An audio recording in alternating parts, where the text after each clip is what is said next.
I'm David Boyd, the United Nations Special Rapporteur on Human Rights and the Environment, a position I've held since 2018 when I was appointed by the UN Human Rights Council. United Nations Special Rapporteurs are considered world experts in their specific topic areas, and we present reports to the General Assembly and the Human Rights Council on an annual basis. We also do country visits, and we can also do other things such as participating in important lawsuits, again, related to our specific area, which for me is obviously human rights and the environment. And this is a terrifically exciting time for this particular topic because, of course, on the one hand, we're living in a global environmental crisis of unprecedented intensity and magnitude.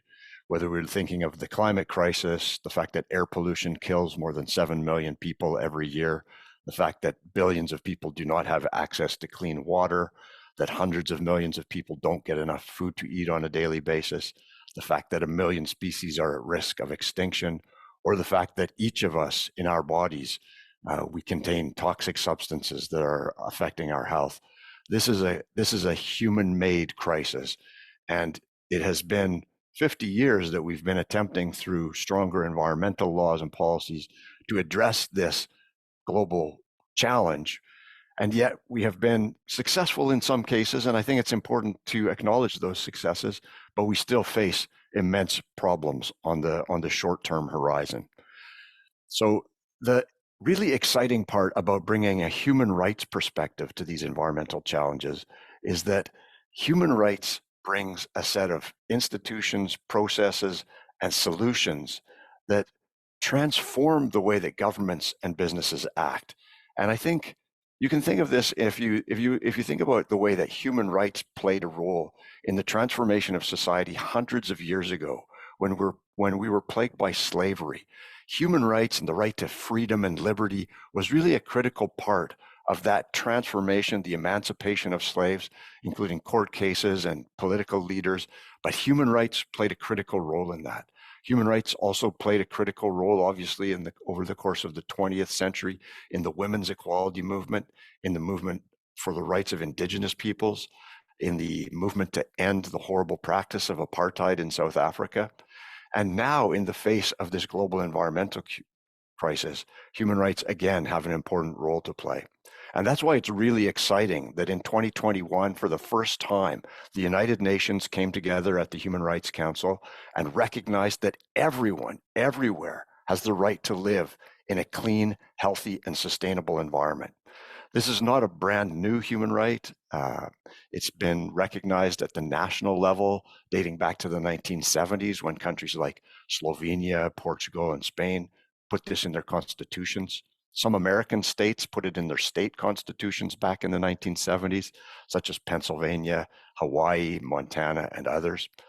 And so the UN recognition in 2021, which was followed in 2022 by a similar resolution at the General Assembly, this recognizes that for all people, we have a set of what I describe as substantive rights and also procedural rights.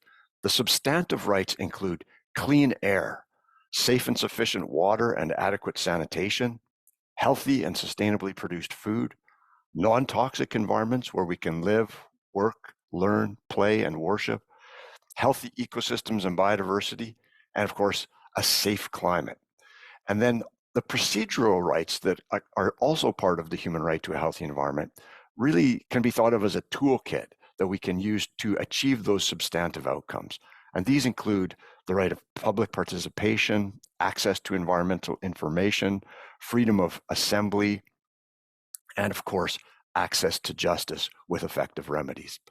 And I have been working in this field for several decades because I truly believe in this concept that everyone has the right to a healthy environment. Not just wealthy people in Northern European and North American countries, but everyone in every country on this planet. And really that is another critical perspective that human rights brings, that human rights are universal and our focus in human rights should really be in helping those who are furthest behind, a goal that is also part of the critically important United Nations Sustainable Development Goals. And so As we move forward in tackling this environmental crisis, which can be daunting, can be disturbing to consider, I do think it's critically important to celebrate and recognize the successes that we've had in the recent decade. So, for example, the first global threat to humanity's future was the depletion of the stratospheric ozone layer caused by a group of human-made chemicals called chlorofluorocarbons and several other families of chemicals. And the countries of the world, once scientists discovered this problem, governments actually moved quite quickly in the 1980s to develop international treaties that phased out the use of these ozone depleting chemicals. And today, some 4 decades later, I'm happy to report that the production and use of these chemicals has declined by over 99%, and that scientific evidence now indicates that the Earth's protective ozone layer is healing, it's recovering, and by sometime in the middle of this century, scientists anticipate that the ozone will be back to its full level of health, protecting us from the ultraviolet radiation from the sun. Another really important victory involved the elimination of lead from gasoline. One of the worst public policy decisions of the 20th century was the addition of lead to gasoline. And lead, as we know, is a very potent neurotoxin. It harms the developing brains of babies and children and has had absolutely devastating impacts across the course of the 20th century. But now every single country in the world has eliminated lead from gasoline.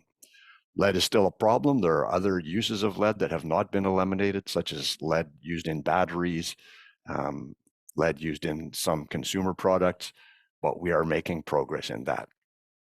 Another area I like to highlight as an area where progress is possible is in terms of restoring nature. And obviously, as I said at the outset, we know that there are many species at risk. There are ecosystems that are in profound decline. The scientific evidence is clear and compelling. But we also know that when we take action to protect species at risk, to protect ecosystems, when we take action to stop the human activities that are causing the endangerment of other forms of life, then nature has an incredible ability to heal and recover. And examples of that include the problem of commercial whaling, which had absolutely catastrophic impact on the populations of many different whale species across the planet. Today, we know that many of those whale species have recovered. I live on the west coast of Canada and on a small island, and we lived here for about a decade before we saw our first humpback whale in 2007. And every year since, we have seen more and more humpback whales. Just yesterday afternoon, there was one that swam past the beach where I was having a drink with a friend. And so this is part of a global recovery of humpback whales, of gray whales, and other magnificent whale species. So again, if we stop the commercial whaling. Another example is bald eagles. In the United States, as of the late 1960s, there were only about 400 nesting pairs of bald eagles left, that iconic species of the United States of America, because of largely because of pesticide use that was causing the shells of the eagle's eggs to be too thin for the chicks to survive. The elimination of those pesticides in the 1970s has enabled bald eagles to recover. There are now more than 10,000 nesting pairs in the continental United States. Again, here on the island where I live, we have dozens of eagle nests scattered across the island. And so that's another really encouraging story. And if we come back to the human right to a healthy environment, it has been used by a number of countries around the world that have had it in their constitutions for many years. This inclusion as a constitutional human right has actually been a catalyst for transformative changes in some countries. And I like to use the example of Costa Rica. If we go back to 1990, Costa Rica was a country whose environment was in severe decline. It's a country that used to be covered in tropical forests, but by 1990, the level of forest cover was down to less than 25% as tropical forests were cleared for farms and banana plantations and agriculture and settlements. In 1993, Costa Rica decided that the environment was so important to their people and to their well-being that they better protect it through the strongest law possible, and that is a country's constitution. So they added Article 50 to the Costa Rican Constitution, which says that everyone has the right to live in a healthy and ecologically balanced environment. And since that time, Costa Rica has become a global leader in environmental protection and a global leader in drawing the connection between human rights and the environment. Through a number of important public policies and laws, Costa Rica has undergone a process in the last 40 years of reforestation, and now over 50% of Costa Rica is covered by forests. They have protected 30% of their country in spectacular national parks, from the cloud forests of Monteverde to the beaches of Tortuguero, where sea turtles nest in the hundreds and the thousands. Costa Rica gets 99% of its electricity from renewable sources, including geothermal, hydroelectric, solar, and wind, really demonstrating that an economy based on renewable energy is possible. And Costa Rica, I could go on and on about Costa Rica. Other countries, such as France, which has one of the oldest constitutions in the world, did not recognize the right to a healthy environment in its constitution until 2004, so fairly recently. But that decision in 2004 to create a charter for the environment and to add it to the French constitution has really propelled France into a position of global leadership, again, in environmental protection and human rights. So France was the first country in the world to pass a law banning the practice of fracking, hydraulic fracturing for oil and gas, which poses a very grave threat to clean water. France was the first country in the global north to ban the export of pesticides that are not allowed for use in the European Union. So this is a long-standing practice of wealthy countries dumping these toxic substances on countries in the global south. France was the first country to say no to that. And so we see that this recognition of the right to a healthy environment can really be a catalyst for profound positive changes. It can also be used by citizens to hold their governments accountable. And so there are some extraordinary examples of ordinary people going to court and saying, look, I have a right to a healthy environment. My children have a right to a healthy environment. That compels the government to do something different. In 1993, a Filipino lawyer by the name of Tony Aposa, who's one of my heroes, brought a lawsuit on behalf of his children and future generations, arguing that the government of the government of the Philippines had a legal obligation to protect that country's remaining old-growth forests because of Article 16 of the Filipino Constitution, which recognizes everyone's right to a healthy environment. And that case was decided by the Supreme Court of the Philippines, which agreed with Tony Aposa that his children and future generations have the right to a healthy environment, and that right must be respected, protected, and fulfilled by the government. And that required them to stop logging in old-growth forests. It resulted in the cancellation of a number of timber harvesting contracts. That's one example of citizens using this right. Another amazing example comes from Argentina, where a public health worker by the name of Beatriz Mendoza moved to a very poor and polluted part of Buenos Aires, the capital of Argentina. And she herself, within a period of months, began having health difficulties, sore throats, skin rashes.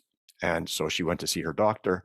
She had some blood tests done, and her doctor said, well, Beatriz, the problem is you're living in this terribly polluted environment. You should really move to a different part of Buenos Aires.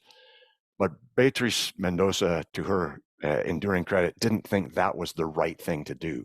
So she hired a lawyer, got together with a group of neighbors. They filed a lawsuit against the government of Argentina, the province, the city, and 40 of the largest corporations operating in the Riachuelo River watershed, arguing that the collective failure of government and business to protect the air, the water, the soil was a violation of their constitutional right to a healthy environment. And in 2008, the Supreme Court of Argentina agreed.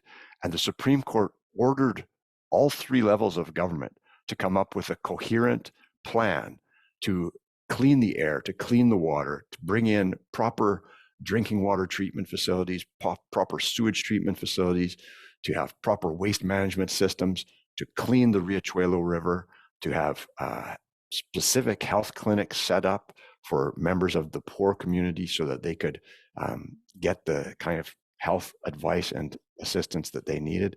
And the court also imposed timelines on the government and required the minister, the responsible minister, to provide a quarterly report back to the court.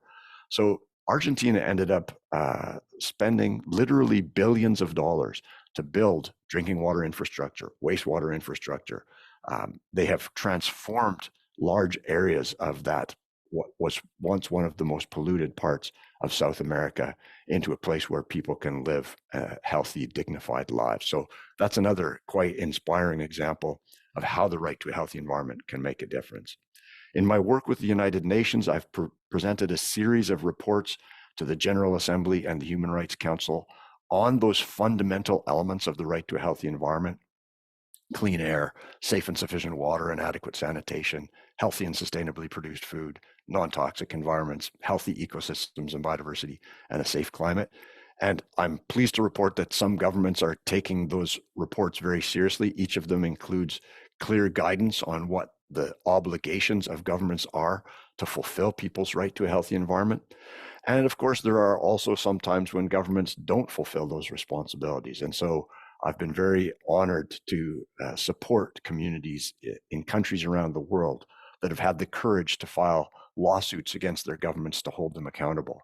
So for example, in South Africa, there's a community called Mpumalanga, which has suffered from terrible air pollution for many decades because of coal mining and coal-fired power plants.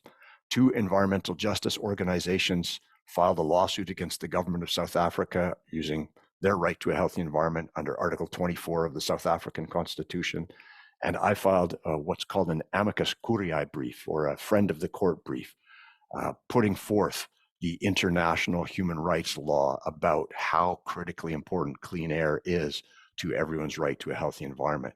And I'm delighted to report that the court in that case, the High Court of Gauteng in South Africa, ruled in favor of the environmental justice organizations and ordered the government of South Africa to bring in regulations to improve air quality in Mpumalanga within a specified period of time. I was involved in a similar case in Indonesia related to air pollution in Jakarta, again, supporting local people who were brave enough to fight their own government, file a lawsuit, and they were successful in court. And that decision was upheld on appeal. In Brazil, I worked with groups who were upset about the Bolsonaro government's failure to use funds that were allocated for climate change for that purpose. And again, that resulted in a decision of the Supreme Court of Brazil that's very powerful. We're waiting for a decision in a case from Latin America, in a case of a lead smelter that poisoned children for decades in a community called La Oroya. This is a case that's currently before the Inter-American Court of Human Rights, and I'm very hopeful that that court will make a strong ruling on the right to a healthy environment and what governments must do to protect children from the terrible hazard of lead poisoning. So these are a few examples of court cases that I'm involved in. I've also been very fortunate to be part of creating a coalition called the Children's Environmental Rights Initiative, which has really been focused on getting youth voices involved in United Nations processes with tremendous success. So young people were a vital part of the global coalition to secure recognition of the right to a healthy environment. Thousands of young people recently participated in the Committee on the Rights of the Child's development of a general comment on children's rights, the environment, and the climate crisis, which is due to be published any day and will be really a powerful tool for young people to use, again, in advocating for more just and sustainable actions by their governments. I also work with a group of 4 young women who are absolutely brilliant climate activists and created a program called the Climate Youth Negotiators Program, which trains young people to be inside the room at the UN climate meetings to be negotiating on behalf of their countries. This year, they'll train approximately 150 young people from 53 countries who will go to Dubai in November and December to participate in those critically important climate negotiations. And I have no doubt that having the voices of young people as decision makers at the table will accelerate our progress towards addressing the global climate crisis, which we are all living in at this point in history. I mean, the wildfires that we're seeing, the heat waves, the increase in global ocean temperatures, the melting of the ice, both in the Arctic and the Antarctic, the increase in the frequency and severity of these severe weather events, rising sea levels, heat waves, all of these very daunting consequences of the global crisis, which is, again, it's critically important to say, this is caused largely by the burning of fossil fuels, as well as by industrial agriculture and deforestation. We know what the solutions to the climate crisis are. We need to switch to renewable energy as quickly as possible. We need to stop deforestation, and we need to transform our food systems into food systems that are healthy for nature and healthy for people. And we can do all of those things. And there are countries that are taking the steps to do that, but we need to go faster, and we need everyone to make individual choices. Certainly we need to change the system, but we as individuals have a role to play as well. And the last point I'd like to just touch on quickly is the relationship between human beings and nature. I've been talking at length about the human right to live in a clean, healthy, and sustainable environment, but it's actually linked to the rights of nature as well, because people are animals. We are part of nature. It's not that we are separate from nature. In fact, it's much more constructive to think of nature as a community to which humans belong than a commodity that's there for us to exploit.